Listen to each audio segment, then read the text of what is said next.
ऋषि मुनि वेद विचारई हवन राजा दशरथ करावई।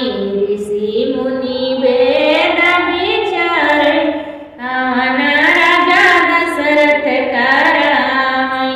दशरथ करावई राजा दशरथ करावई। ऋषि मुनि वेद विचारई हवन राजा दशरथ करावई। एहि हवनिया में गणपति जी आवई। एहि हवनिया में गणपति जी आवई। गणपति जी आवई संग रिद्धि सिद्धि आवई। गणपति जी आवई संग रिद्धि सिद्धि आवई। पुराना काज सब करावई हवन राजा दशरथ करावई। पुराना काज सब करावई हवन राजा दशरथ करावई। ऋषि मुनि वेद विचारई हवन राजा दशरथ करावई।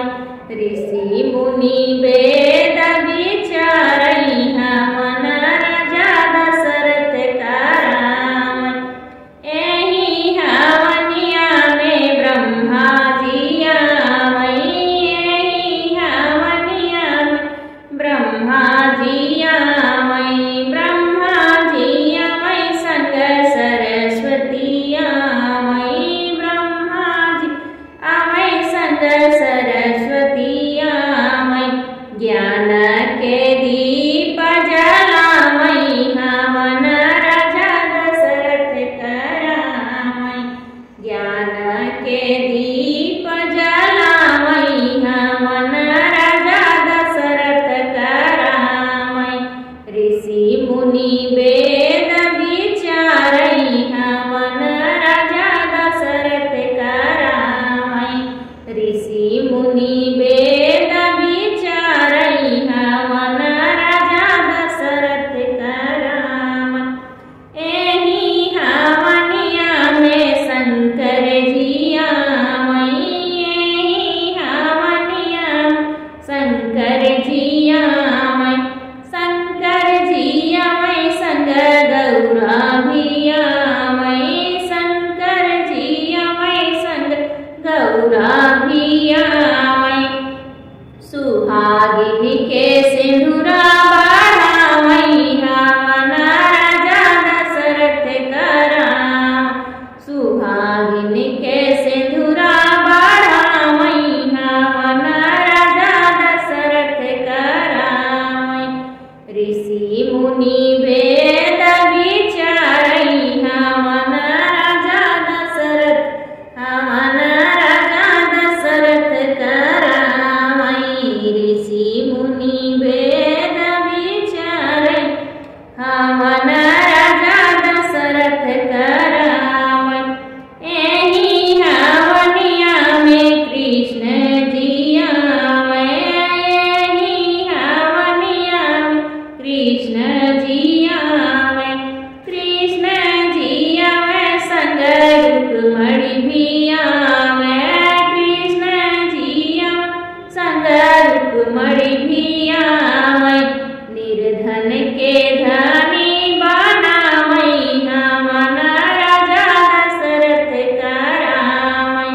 निर्धन के धनी बनावई हवन राजा दशरथ करावई।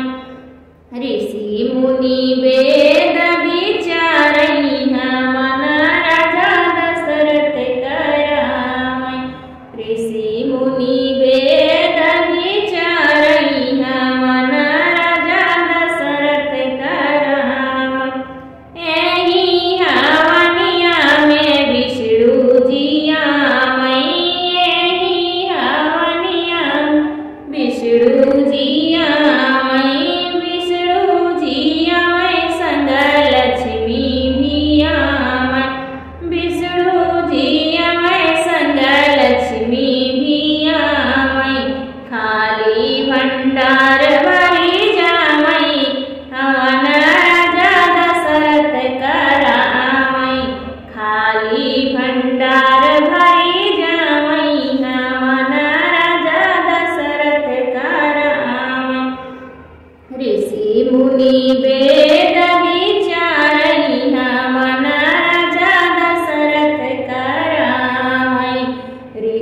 मुनि वेद विचारै हवन राजा दशरथ करावै।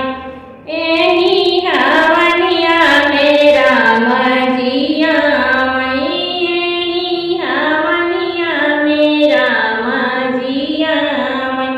राम जी आवै संग सीता भी आवै, राम जी आवै संग सीता भी आवै।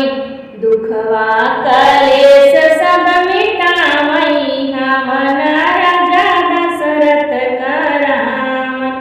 दुखवा कलेश सब मिटावै हवन राजा दशरथ करावै। ऋषि मुनि वेद विचारै